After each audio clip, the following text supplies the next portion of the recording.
All right, welcome and good afternoon, and welcome to the 2016 edition. And I clearly have not changed this slide, so we'll have to do that in the post editing. So, the 2016 edition of The Good, the Bad, and the Ugly of Social Media. It has been a pretty crazy year.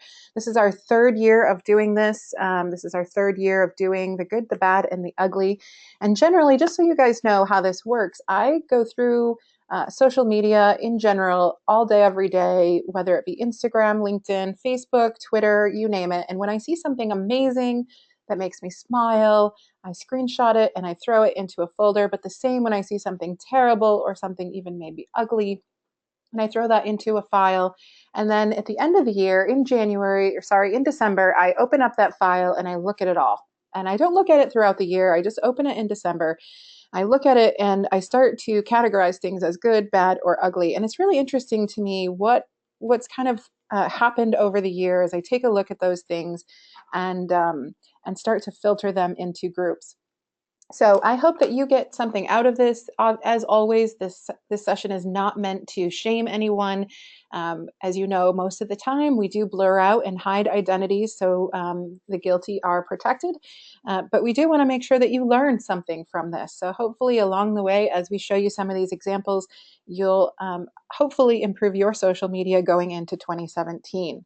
So on that note, we give you the usual disclaimer. All comments and opinions are my own. Please don't send me any hate mail unless it includes chocolate. No kittens have been harmed in the making of this presentation, and I really do hope that you learn from it. One thing I do like to start this session, though, with, and I usually call it the annual public service announcement, is just I really would ask you, as you're going through this webinar with me and as you're looking at some of these examples, I would ask yourself, why are you on social media? Why do you have an online presence? Why are you creating an online presence at all? Would really encourage you to start asking yourself that question. We are going to talk a little bit about the why today. And I do think it's really important that you start with a why. I think a lot of us, we're starting to see Facebook telling people, you've been on Facebook for 10 years at this point. That's crazy insane. I think some of the things I'm going to show you in the ugly section today have actually been around for 10 years. But I would encourage you, as you're looking at this, to maybe start thinking about your why in terms of your online presence. The next thing that I want to start with is this, and I used this last year, and I'd like to keep this in again this year. So something that really kind of stuck with me last year as I was going through some of the bad and the ugly is we really are quite vocal about stuff that's bad. We really kind of publicly flog people when things go badly or when somebody does something terrible. And I think some of the stuff that's been in ugly over the last couple of years have been a good example of, wow, did you see what they did? And that kind of spreads like wildfire. But what doesn't necessarily spread like wildfire is the good stuff. And so, as always, as I said last year and as I said this year, my main goal in this session is to have more good than ugly. And thankfully, that wasn't as difficult as I thought it was going to be this year. It was a pretty ugly year on social media. Let's face it, there was a lot of ugliness being thrown around, and I was worried I wasn't going to have as much good, but I am really excited to show you the good today because there is some pretty amazing good happening out there. And I know that you guys are going to take a look at that and learn from it. So we are going to go ahead and jump right in. And as always, the good is the do more of this section. This is where you're going to see the stuff that's fantastic examples of people, real estate agents using social media for good, but not just for good, but in ways that are funny and interesting and amazing. And so I want to really draw attention to those and give those people high fives today because they are really taking this online social presence to a new level. And I know that all of us can really learn from them. So before we jump in, I would really encourage you, if you'd like to follow along and give these people kudos, if you see somebody's name or face that you recognize, feel free to give them a shout out on social media. Use the hashtag #GoodBadUgly and make sure that they know that their efforts on social media and online are being noticed, because a big part of this is to actually really call out the stuff that is great. So with that, we're going to jump right into maybe my favorite social media post of the year. And I don't know exactly why.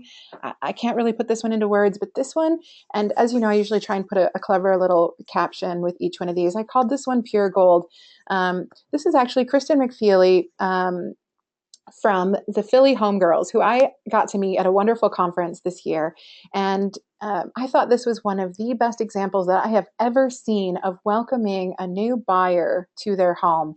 Not only is it one of the most beautiful photos that I have ever seen on Facebook, but it was just lighthearted. And congratulations to Katie. She purchased her home. And who doesn't love that kind of warm hearted, beautiful, wonderful feeling? And I saw that and I thought, gosh, I hope that Kristen frames that and gives that to Katie, because that is a wonderful memory of that moment. And I know that we all get to see these moments all the time, but to capture it in such a beautiful photo, that to me just was pure gold.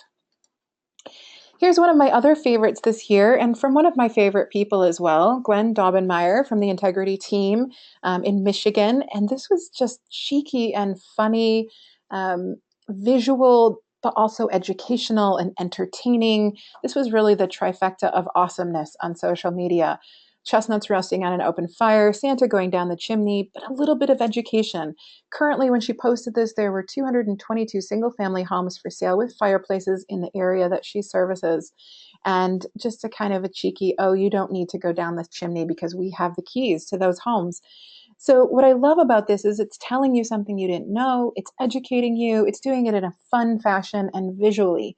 So, those three things, educational, entertaining, and visual, are, just so you know, the three most important things that you can do on social media to grab attention. And Gwen, good job. You guys really nailed it on this one. Fantastic example of good social media. This one I also loved. This one from Steve, who's a mortgage planner. This one really just stood out, and he got tons of likes, 24 shares, 24 likes, 46 shares, tons of comments. This is what I'm calling edu awesome. I think, and I say this all the time, our highest and best calling as real estate professionals, and even mortgage professionals in this case, your highest and best calling is educating your customers. If you can leave them with more information than they started with, that is one of your most valuable moments as a professional. When you can teach somebody something they don't know, that is when you have immediately added value to their lives. And so, really, one of the things that we should be looking at is, what is the opportunity every single day to be educating our customers? And Steve just really nailed it in this one. This was a fun, interesting, factual diagram of what it actually is like to buy a house in the order that you might go through it. And so, as a new home buyer, this is really helpful to understand that it's not just, hey, I go look at houses with you, we put a sold sign in the yard and we're done. There's a whole lot of other steps in there. And as a real estate professional, what's awesome is that you get to use something like this to educate them in terms of where you're going to be with them every step of the way. So they don't think that you just show houses, put signs in the yard, and cash checks. You actually do all this other stuff that can be confusing and scary and complicated, and you make that process simpler for them. So I loved this, Steve. Fantastic job. Great. I would encourage all of you to put together something like this that would help to explain the process to your clients. I really thought this one was cute, but there was something about this one that really is important, and that's the word timely. I think we all kind of went through this Pokemon phase in different degrees. I know some of you may still be in the Pokemon phase, no judging. But what was most important about this isn't real estate related. This is just funny. But what was interesting about it is it was so on point. It was the day that Pokemon kind of went crazy, and all of a sudden this kind of made the rounds, and a real estate agent used it and shared it as a way to just kind of make light of the situation. And what was really interesting about this is that because timing is everything on social, it created conversation, it created engagement, but also engagement that was just lighthearted. And sometimes I think that we do need to do that. Last year, I know that we had one that said everybody else's open house that way and my open house with pizza this way. And they were some directional signs. And sometimes every once in a while, you've just got to put a little bit of lighthearted fun in there to show people that you are a human. So I really liked that. This other one that I enjoyed a lot, this was a post by Nobu Hata, everybody's favorite guy around. He posted this, and I thought this was just, I'm sorry, this just made my day. Is that again, everyone's talking about Pokemon and how can we use Pokemon in their lead generation tactics? And immediately everyone's starting to talk about, oh, I'm going to put a Pokestop at my open houses. And it just kind of went a little bit crazy that 1 week this year where everyone went Poke crazy. And I love that Nobu kind of, again, in a lighthearted way and very good timing, said, look, in the amount of time that it's going to take you to actually figure out how to put a Pokestop at your open house, these are some of the things you could do to actually make business, which was fun and also educational, as real estate agents are his clients. It was really timely and interesting. And as you can see, it got lots of comments and lots of likes and lots of shares. And so, again, there are times when you can make something lighthearted and educational, but timely. And timely is that really key point. If you can make it timely and you get people when they're interested in something and why they're interested in something, that is good content. So great job, Nobu. This one was one of my favorite posts this year as well. Dan McDonald really nailed this in terms of the why. And I told you we were going to talk a little bit about the why, and here it is. This is why I love my job. I'm not just helping his family buy real estate, I'm helping him find a home. I thought this was just really at the heart of our business right here. And so I would encourage you as you're looking at this to figure out what's your why. These are the very best posts, people. When you talk about your why, not just what you do every day, not just, oh, super busy, had multiple offers. That kind of stuff kind of gets a bit boring and doesn't really mean anything to me. But when I took a look at this, the first thing I thought was, that is personal. That's human. That's something that made me smile. That's something that made me pause and stop and look at it. And it also made me remember Dan as somebody who talks about his why. And so I would encourage you to pay attention to stuff like that and use that in a way that's going to help you fill your timeline with stuff that talks about why you get out of bed in the morning. So I love that one. Great job, Dan. This was also one of my favorite posts of the year. This one was on Instagram, and I'm going to be showing you some stuff off Instagram today, but also off of LinkedIn and also off of Twitter. I think it's really important that we focus on all of these different social media mediums because, let's face it, Instagram is quickly becoming a lot of people's favorites. And I loved this one. Sissy from New Orleans shared this, and particularly the hashtags really got me on this one. Follow your NOLA and show me your NOLA. I loved that because I like to show some local love in Good, Bad, Ugly every year. And Sissy, you really nailed local love this year. That is something that quintessentially talks to your neighborhood, what you might see in the neighborhood that you live and work and play in. But also, you shared your love for something about your community. And there is so much value, you guys, in being the voice of your community. And if you can find a way to do it visually and show that local love, that is 100% always going to be a popular social media post because people will feel that you really care about the place that you live, work, and serve, but also that you're just a member of the community right alongside with them. And so there is value there, guys. Find ways to be the voice of your community. Showcase some of those things that everybody just kind of walks past or looks past every day and doesn't necessarily appreciate. You can take one beautiful, simple image and make that something that just shines. So great job, Sissy. Loved that. One of the other great, fantastic, and this is not just one post, but this is a general use of the media here, is Ann Jones, and one of my favorite people in the world, but also a fantastic real estate agent out in Tacoma, Washington. She is Tacoma Jones on Instagram. And if you are looking for someone who that will uplift your heart and make you feel like there is truly a why in this business, you should be following her on Instagram. She's always showing off her town. She makes it look like a place that not only would you like to visit, but you would love to live. She's fantastically talented in terms of putting the right lighting and the right shot together to make it feel like that's somewhere I would want to go, and also somewhere that I would want to live. She showcases her life and her family, but also with a lot of love, the different types of homes and businesses that are in her community. And so you could all learn a lot of lessons from Ann Jones. I would encourage you all to follow her on Instagram and see some of the ways that she really shows love for her community.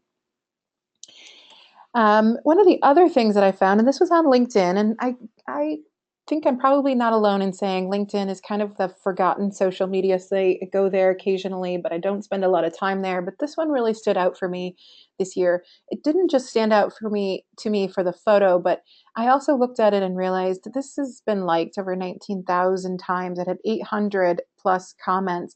But this was a post by a CEO, a VP of development for Hilton worldwide, who basically was sharing a fantastic story about a person who cleans the restrooms in the airport. And I thought, I looked at this and I thought, we need more of this. We need more VPs and CEOs and people in positions of influence who are showing and shining the light on those who are doing the great heavy lifting in this industry. And I thought that this one was a perfect example, but I know that we have a number of VPs, CEOs, C-level execs who are in this industry who have the opportunity to use their social powers for good. And I thought this was a fantastic example of how we could do that. Talk about those who are in our industry at our front desks and who are in the back rooms and who are processing the deals, who we don't necessarily always shine the light on. We talk a lot, we have a lot of lists about people who are most influential or most powerful, but we don't necessarily always shine the light as much on those who are doing the work in the trenches every single day. And you don't have to be a VP or a C-level exec to do this. All of us have the opportunity to do this, to shine the light on people who are doing great work out there. And so I thought this was a fantastic example of social media, fantastic example of someone who has influence and a voice and is using it for good. And so I loved that example and was so excited to put that in there. This one was also one that I just absolutely loved. This is Katie Maxwell from Montero Real Estate, and she did something that I thought was just fantastic this year. I've seen this happen in offices in the past where offices have brought together their agents or their team members and done vision boards at the end of the year. But I loved this one because Katie and her group put together a vision board night and opened it to the public, to their clients, their community members, to their friends, and said, come and let's talk about setting goals and being more successful and having a vision in all areas of our life and making sure that we all support each other in what those vision boards might look like. Absolutely loved this idea. This is like a totally different way to involve your community and figure out what are their goals. Do they want to buy a home? Do they want to rent? Do they want a new job? Do they want to have better work-life balance? Would they love to see more walking trails? Would they like to get a dog? Doesn't matter whether it's real estate related or not. We are in the business of changing lives. We say this all the time. And so to start with a vision board day where you bring people in and say, let's help you start to figure out what your life would look like if you could meet your goals. And then let's talk about ways over the table while we're cutting photos out of magazines about ways that we can help you get there. This was amazing. And so Katie, great job. Loved seeing this. Can't wait to see the one for next year. One of these days, I would love to get down to Texas and participate in this with you. Fantastic use of social media. Also, this one, have to give a shout out to one of my favorite people, Lisa. You are fantastic, and this post really just spoke to my heart. It wasn't fancy, it didn't have any great big images or visuals, but what it did was it very specifically called out in your community a need. And the senior home that's across the street from your office, they don't get visitors, they don't have Christmas cheer. Here's what you can do to help. I've created an Amazon list for you. All you need to do is go in, click on it, have stuff sent to them. This was fantastic. There was a call to action. There was a cause. There was heart. It was local, and it was amazing. I am so excited to see more of this kind of stuff come to light where we can dig in and roll up our sleeves and help out in areas where it's not always fancy. It's not always a big give. It's not always a big campaign, but it's something small and it's something that has huge impact. And this was, this was one of the reasons why this made the good list this year, is just because not only is it local, but it's giving back in a really, really local and personal way. And so I loved that, and a fantastic job, Lisa, and your team. So that was the good list. And there's one thing that I want to point out before we move on to bad, and that was a couple of these words that I just used really frequently to describe those: visual, educational, fun, kind, local, real, and useful. All of those words just described the good stuff. And so as you go into 2017, as you start to look at your online marketing strategy, as you start to look at the types of stuff that you post on social, but also online and on your websites and your blogs and your newsletters, I would encourage you to have these words, maybe even like screenshot this page and hang these words up and look at them and say, am I hitting any of these goalposts? Is it visual? Is it something interesting to look at? Is it teaching somebody something? Is it fun? Is it lighthearted? Is it kind? Does it talk about my local community? Is it real, and is it useful to somebody?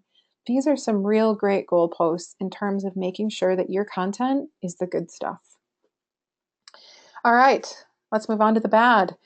After the good, we always move on to the bad, but I'd love to just, again, one last shout out to everybody who made the good list this year. I just really appreciate so much of that fantastic, warm-hearted use of social that's floating around in our industry, showing people that we are people who care and want to give back to our communities. So let's move on to the bad. Now, I like to call this stuff the it's not too late to fix it stuff. It's not like the ugly that is just, this just needs to go away. The bad is stuff that we need to learn from. And so I would encourage you, as we go through these next couple of slides, to take a look at the lesson behind these, not necessarily just that we're showing something that was wrong, but what can you learn from it? What's the lesson? So let's start out with this one. This one I call so many hashtags, so little info. And here's one of my biggest pet peeves, guys, is when you post to Instagram and you sync it to Facebook. Now, we know Instagram and Facebook are owned by the same company, and so it's really easy to do that, and they make it really simple to share back and forth. But here's the problem with syncing your Insta to your Facebook, is that generally when you're putting something on Instagram, you're not putting a call to action, you're not putting links, you're just putting a bunch of hashtags, and you're generally putting a shorter description. And here's the problem, is it comes across on Facebook like this: a whole bunch of hashtags and not a lot of information. Now, the reason why this one caught my attention is because it's a really beautiful kitchen. I really took notice of it. And in fact, it was actually posted by somebody that posts beautiful and interesting things. And so I was kind of interested in where it was and how much it was and all of that good stuff. But I looked at it on Facebook. I ended up seeing it on Facebook because I don't follow this person on Instagram. And I had zero information. I didn't know where this was. I saw there was a hashtag for Florida in there, but it didn't tell me anything about who it was or where it came from or how to even find information. And so here's the problem with the syncing, guys, is that when you do this, you are potentially losing not only traffic, but engagement on Facebook because you're syncing something without information. So really do think about that. This is kind of a bad use of social media for that reason, is that I don't get a lot of information here. I just get a whole lot of hashtags and no information. So if you're going to be syncing, at the very least, you need to go into Facebook and potentially edit that post and add a link to where I can find more information, or where I can find that listing, or how I can contact you, so that I can actually reach out to you if I'm interested in the property or the piece of information that you're sharing. This is also a really good example of that. And again, I'm titling this one, But Where Is It? Again, another sync from Instagram that I saw on Facebook. And, they said, I'm in love with this listing. It's fantastic. You should totally see this house. And I have no idea where to go and find out more information. What's the address? How much is it listed for? What city is it in? Just no information. So again, guys, you've got to remember, Instagram is different from Facebook. It's beautiful and there's fun photos. And I agree with you. One of my favorite social media sites out there is Instagram, but you've got to be able to use it differently than Facebook. And so when you are syncing this stuff, you've got to have that information in there. And I'm going to show you in this next one an example of why. So, and I like to use this example. I did a garage sale 2 years ago. And I did an experiment in my garage sale. I put 0 price stickers on anything. And so I thought it was an interesting human experiment. If you've never done that, people will come in and they will look at things and they will see that there's no price sticker and they will walk away. Very rarely will they say, how much is this? because they will just assume, okay, there's no sticker, whatever. And then as humans, we just kind of give up and we don't pursue it. If I go into a store and I see the same thing, I can't find the price on something, I just think, well, whatever, and I walk away. It's the same information or the same type of behavior on houses, guys. So here's the thing. This agent posted a beautiful new listing, put it on Instagram with just listed. And so this then synced over to Facebook. And the first question is, so where is it? And the next question is, how much is it? And again, you're forcing people to go in and ask you questions that you could provide the answers to. And I encourage you not to look at this as engagement. This isn't people that are going, oh, gee, let's have a conversation. This is people who are saying, it's frustrating that you didn't give me this information and I have to actually ask for it. And so, guys, when you are syncing this information, this is bad use of social media, is that you are actually making people go that extra step to ask more questions or dig deeper. That's not engagement, it's frustration. So give them the information up front. If you want to sync from Instagram, fine, but go in, edit your post in Facebook, and put the information in there. Here's a link. Here's the video. Watch more. Here's where you get for more information. Here's the price. And I know we always say, oh, I don't want to tell them the price, or I don't want to tell them the address, so they'll contact me. But human nature, guys, is that they won't contact you. They'll just keep clicking. They'll just keep looking through. They'll keep scrolling. And so chances are you'll miss that engagement. So I would really encourage you to make sure that you're putting those call to actions right up front. Here's another one, and I thought this one was kind of humorous, and I see this all the time, and this is just one example of what I saw in one group, but I probably saw hundreds of these this year. This is bad social media, guys.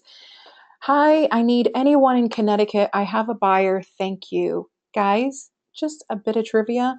Connecticut is 5,543 square miles or 14,357 square kilometers for my Imperial folks. So here's the thing, guys.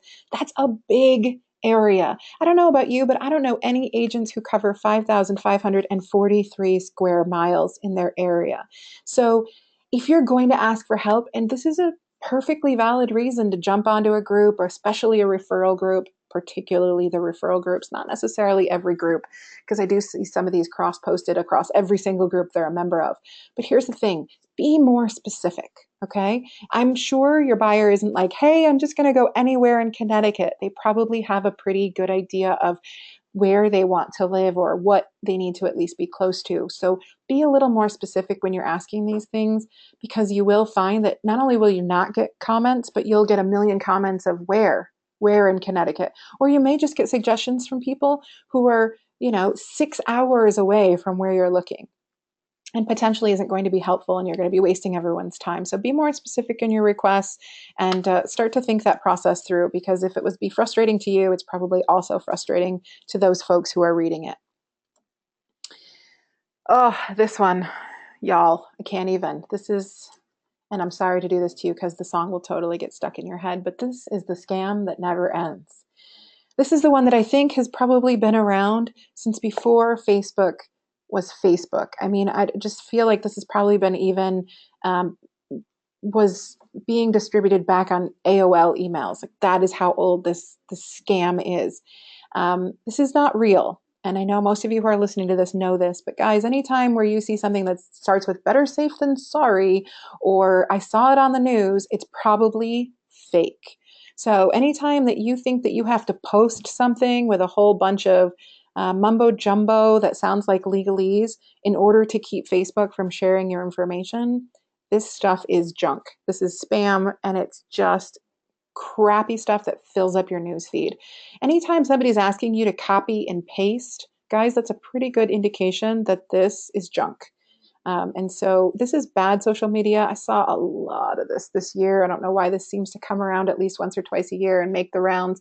I grew up in a state where we had forest fires and we had Smokey the Bear. So I don't know if you guys recognize that, but he always used to say, only you can prevent forest fires. You guys, only you can prevent this kind of junk on Facebook. You just have to say no, stop copying and pasting. And worst case scenario, if you think it might be real, go on to Snopes, snopes.com, and type in some information from this, and it'll tell you right away, no, this is fake. It's not real. Do your homework. Stop sharing this kind of crap. It's really bad social media. Here's a Here's another example of bad social media, and that is something that really kind of has become this. It's just become an epidemic in our world this year, and that is fake news. Last year, I think one of the biggest things that we talked about in Good, Bad, Ugly, but also in a lot of the conferences that I went to, was clickbaiting, giving you kind of a really dramatic post title to get you to click on it. Excuse me. And here's an example of a company that's actually creating fake news to get people to click on it. So what you're looking at right here is not a real story. It's known as satire. It's known as fake news. And so the problem, though, is that a lot of people, mostly everyone, 70% of humans don't actually read the articles that they see on social media. They just read the title or the first line, and they take it as gospel. And so that's a real stat. 70% of humans don't read the actual article. They actually share things without even reading the article sometimes. And so people look at this and think this is real news, and they share it. And the problem is that this spammy fake news just tends to be perpetuated throughout the internet over and over and over again. And so one thing that I would say to you is, as professionals, as people who are hopefully engaging with other professionals and their clients and their customers and their family members, and trying to portray themselves as a professional in the industry, this is the kind of stuff, just say no. Just don't share it. Don't copy and paste it. This stuff is crap. Don't perpetuate it. This is another example of bad social media. And as a kind of funny aside, this is an actual real friend request that I got this year, where they put their name in as insert name here, and actually even took the time to put a photo in there, which I have to say, some points for creativity there. But the message here is not so much about not accepting friend requests from people with fake names. It's stop accepting every friend request. Seeing a lot of this, a lot of folks in this industry, they just accept every friend request they get without actually vetting them. And it's okay to not accept friend requests, even from people that you know, just so you know that. But it's really also important that you do a little bit of digging, at least click on them, go through and look at who they're friends with, see if their posts go back any further than just a couple of days.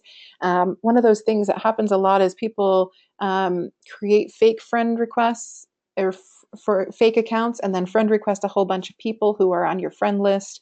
And I go in and I get a friend request and I click on them and I see, oh, we have 14 mutual friends. They must be a real person. But really, that's just 14 suckers who all accepted every friend request they get. So would really encourage you to do a little bit of homework, have a little more social responsibility when it comes to social media, particularly Facebook, and stop accepting every single friend request that you get. Do a little digging there. That is going to help cut down on all of those spam accounts. And really, it's going to help your timeline stay a bit cleaner, and it's not going to compromise your personal information as much. Here's another example of bad social media. And again, unfortunately, it comes down to syncing. And this is where you're syncing stuff onto Facebook from Twitter. Kind of didn't think that we would still in 2016 be talking about this, because it really doesn't work very well. If you are syncing from Twitter to Facebook, I would really encourage you to turn that off. Because as you can see, I've just given you 3 examples here of why that doesn't work very well. Your links come through kind of messy and not real attractive. But not only that, it's hard to tell whether these are spam links or valid links. And so I'm not as likely to actually go in and engage with you there. In fact, I'm probably not likely to engage with you on social media or on Facebook at all if you're just syncing this kind of stuff from Twitter. So take the time, if you're going to do this properly. Tweet out your information using your links and your hashtags, and then on Facebook, post it properly as a proper link so that people have the ability to see what it is before they click on it. You're going to get a lot more engagement that way. If you don't want to take the time to do that, just turn off the syncing so only your content goes onto Twitter. You're not doing yourself a favor when you use social media this way. This is another very interesting scam guess you could say, that's kind of gone around this year. And this one's kind of just gone crazy as well. Again, at the end, it says copy and paste. So every time you get something that says copy and paste this, you can pretty much be warned. But here's the thing, this is what's happening. The accounts aren't being hacked on social media. People are creating duplicate accounts in order to scam people. So what they do is someone goes in, a scammer goes in and creates an account that looks exactly like yours, uses your image and uses your information. And then what they do is they go in and they send a friend request to everyone on your friend list. And they want your friends to like them so that they can then go in and harvest personal information from your friends as well. It's just basically a big pyramid scheme of information gathering, if you will. So one of the ways that you can stop this, instead of posting this kind of stuff on your page that says, hey, if you get a duplicate account from me, don't accept it. Well, duh. But one of the better ways you can do that is if you actually protect your friends list and stop accepting friend requests from strangers. So you can go into your settings, go into your friends, and make your friend list available only to those people that you are friends with, or only available to yourself, and so that other people can't see everyone and friend everyone on your friends list. We have settings, we have security settings in Facebook for a reason. So I'd really encourage you guys to use those. If you haven't gone through settings and looked at your security settings in a while, those change frequently. So one of the best ways you can do this is not posting this kind of stuff on your social media accounts, but actually two things. Protect your friends list by locking that down, and stop accepting friend requests from strangers. Those are the two main ways that you can help keep your information a little more private. So moving on, something else bad. Oh gosh, you guys, this one, I might get some hate mail on this one, but I just couldn't. Headed out to door knock my farm. It's wet and dreary here today, and I feel like wearing jeans. Thoughts? My question on this one is, did this really need to go on Facebook? And not only that, but did this really need to go on Facebook in a group of 10 to 20,000 real estate agents throughout the world? I'm not really sure that we need to crowdsource whether you should wear jeans or not. I see this kind of stuff all the time. This is maybe just the more hilarious example that I could find. But guys, I get it. Social media is social, but there are times when these groups really, it just kind of dilutes the purpose of being in a group and asking for advice when you're going to ask for advice about what you should wear door knocking. So just maybe a thought there, just kind of, ask a friend, ask your wife or your kid, but maybe don't ask 20,000 real estate agents worldwide what you should be wearing today. Maybe not the best example of using social media for good there. Just a thought on that one. Here's another example, and since we're on the topic of groups, this one I'm categorizing as bad, and I'm calling it group dynamics. This is another question that I saw, and this is just one example of these kinds of questions that I see, particularly on a number of different groups throughout the internet. Out of the box owls, just one example, but this is an example of an agent who is asking a specific question about their area or their business. And I get it, people need help. That's what we're here for. But you're not going to get local advice on these groups. Most likely, you are going to get tons of non-applicable information from people who are all over the world and are going to give you information that doesn't even cater to your question. So I've seen questions like this. Other examples might be, how far in advance can I put a coming soon rider up? Or what are the rules around exclusive listings? Guys, when you post these on groups of 20,000 people from all over the world, you are not going to get the information that you need. You're going to get 45 or 60 or 150 responses, none of which are applicable to your area. So if you have one of those kinds of questions, I encourage you, find a mentor, find a broker, find someone in your area that you can ask that question to. Don't ask those on groups where you're not going to get information that apply to you, because then what you're going to end up doing is sifting through hundreds of responses that have nothing to do with you. And that's when Facebook or social media in general becomes a giant time suck. So just maybe don't do that. Another example of bad, and we're getting down to the end of bad here, is this one. And oh dear. Guys, a photo is worth 1,000 words, but a photo like this is worth 0 words. This tells me nothing. It's super dark and not at all helpful. So love that this photo was of a professional photographer taking photos, because we can definitely see why that's needed. But guys, these kinds of photos do you more harm than good. These are the kinds of photos where I just think, woof, Like, this is the kind of stuff that you're going to post about my listing if I list with you. So really encourage you, please don't be posting this kind of stuff. This is right up there with a small powder room with the toilet seat up.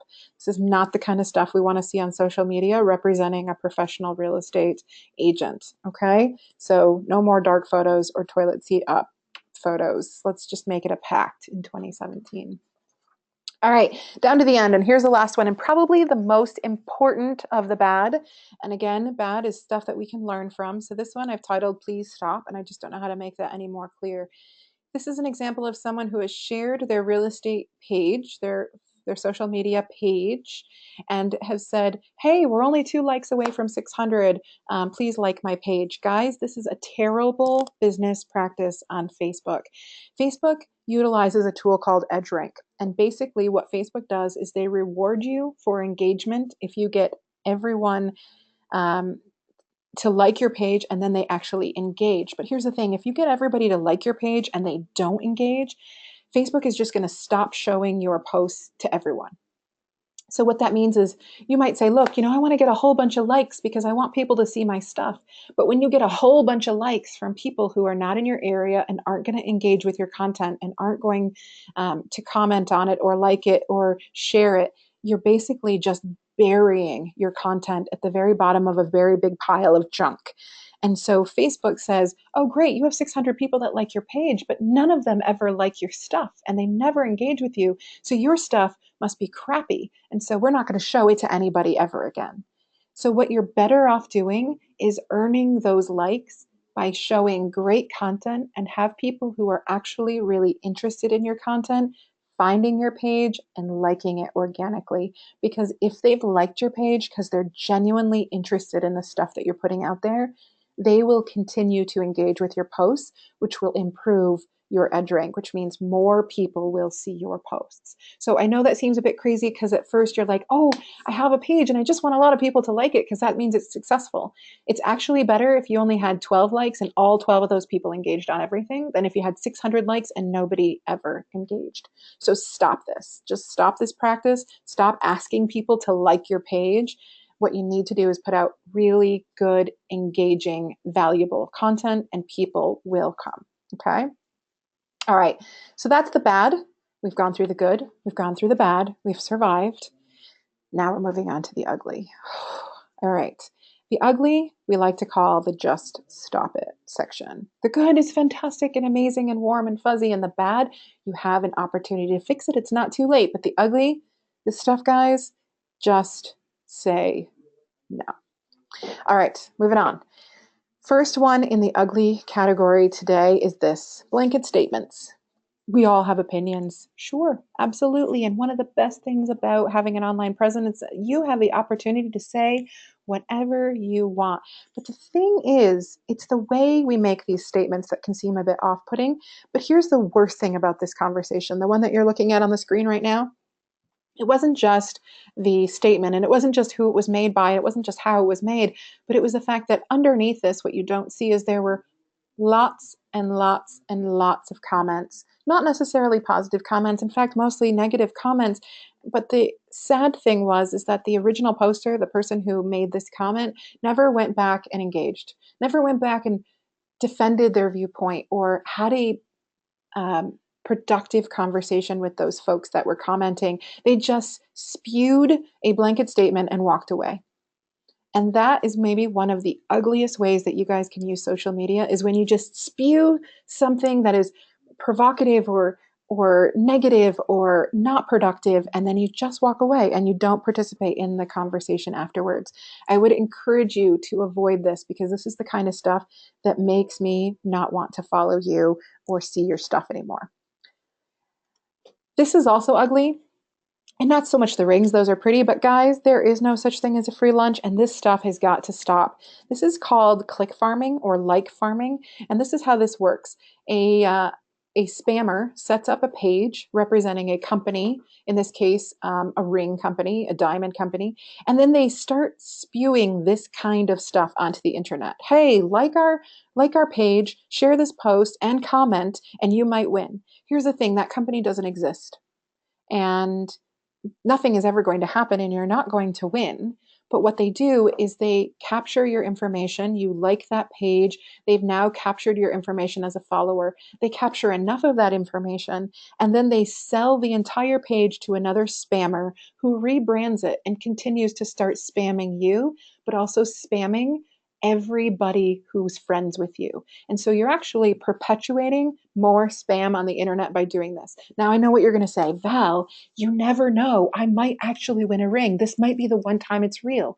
Or Val, oh my gosh, Costco really is going to give away 50, $100 gift cards in time for Christmas. It's not going to happen, people. It's not. Just trust me on this. It's not going to happen. The more that you like and you share this kind of stuff, you're not going to win something. They're just going to steal your personal information. They may start impersonating you. They're going to start marketing to your friends list. They're going to start putting more spam in your newsfeed, and they're going to perpetuate all of the ugly stuff that is social media. So resist the urge, guys. Stop liking and sharing and commenting on this kind of stuff. Equally as ugly as those ones that say, like this post or comment below and you'll see what happens next. Nothing happens next other than they just stole a little bit more of your personal information. Don't be suckers, guys. No such thing as a free lunch.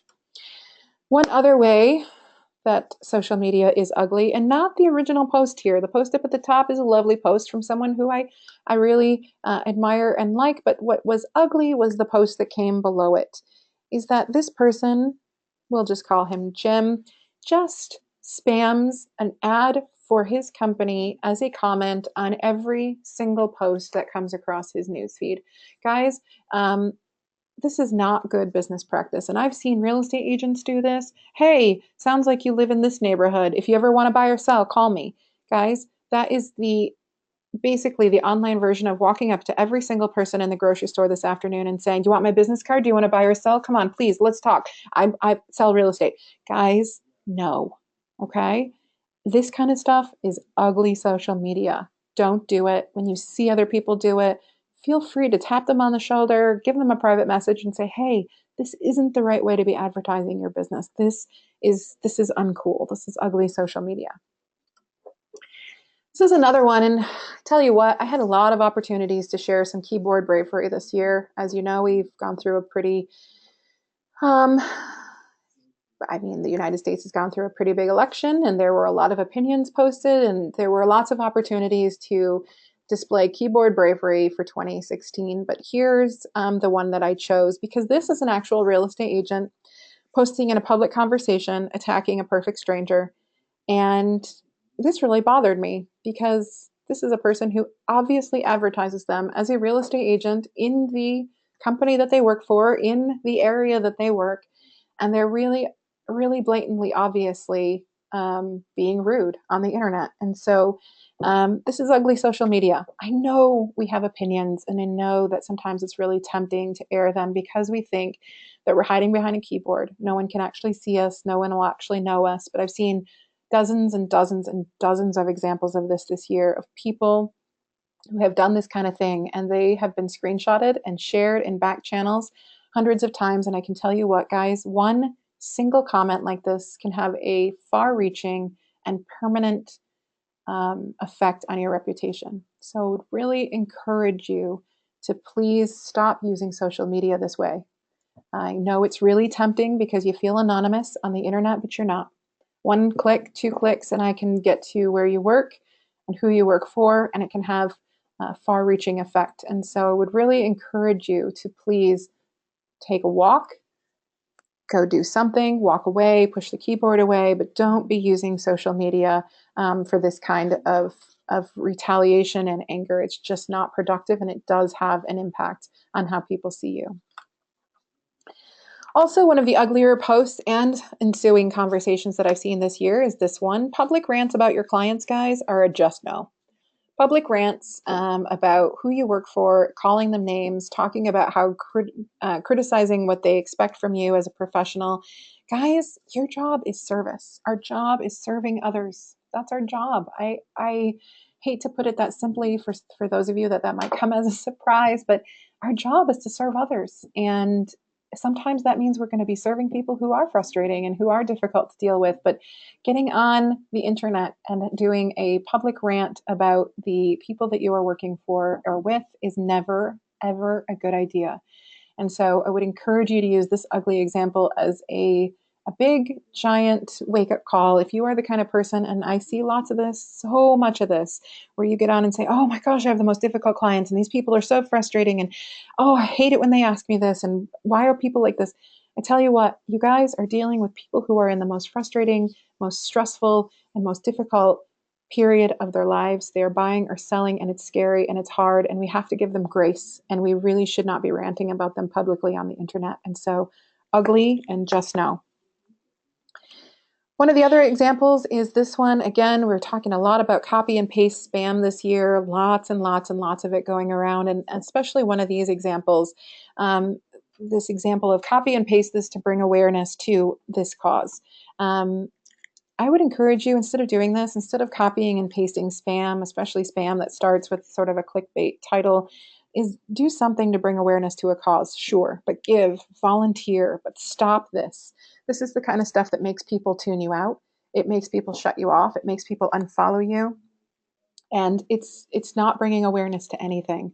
We talked a lot 2 years ago about the Ice Bucket Challenge and how that was actually informative and interesting and entertaining, and it raised a ton of money.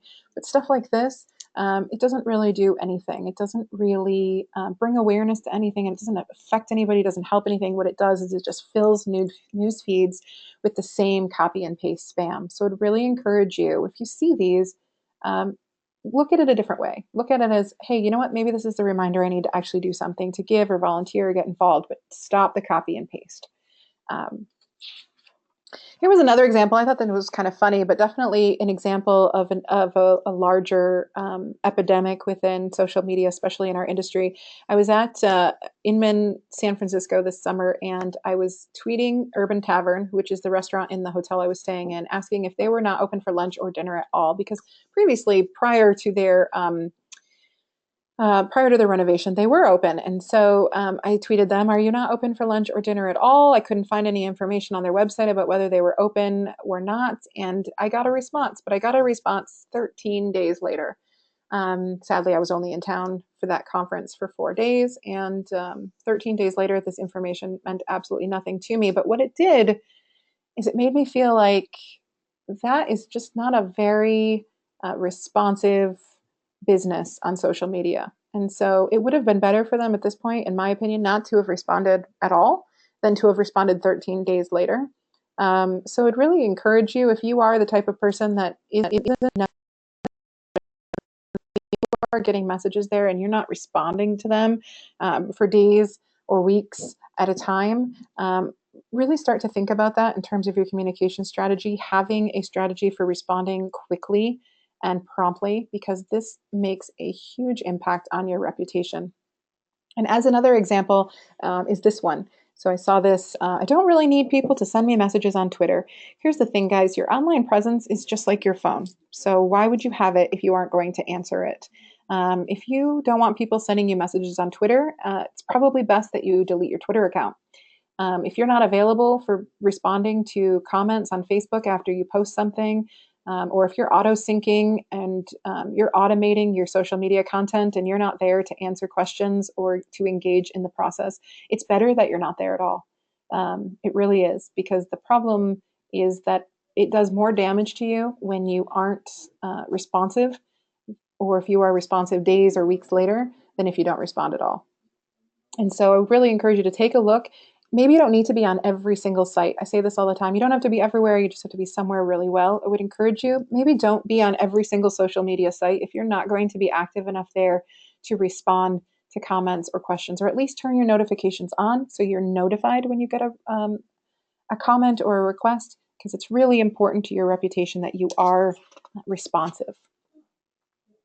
So that's it, guys. That was the ugliest of the year. Now I know you could probably all come up with something that was far uglier, but I really wanted to try and keep this positive and educational this year. So a lot of the political stuff didn't make it in. You're welcome. One thing I would like to ask you as you're finishing off your year, as you're looking at your social media content, is ask yourself, is this what I'm posting? Does it bring value? Does it educate, entertain? Does it leave people feeling like they have more information than when they started? Does it make them feel like I have a grasp on our community and that I'm part of the community and that I want to help them be a bigger part of the community? Overall, You need to ask yourself, does this bring value? I would really encourage you to do that as you're going into the new year. I also want to, as we wrap this up, give a really special thanks to Blurry Guy, as always, for standing in for those of you who are the guilty. I would love for you to give us your feedback. You can reach me on social media at Valerie Garcia1 on Twitter or Facebook.com at valeriegarcia.ceo. Or you can also catch me by just using the hashtag goodbadugly. I hope you learned something. I hope you got a bit of a chuckle out of this. And I hope that you go away with a better understanding of what you can do to make the good list next year. So I hope you all have a very happy and safe holidays, and I will see you again next year.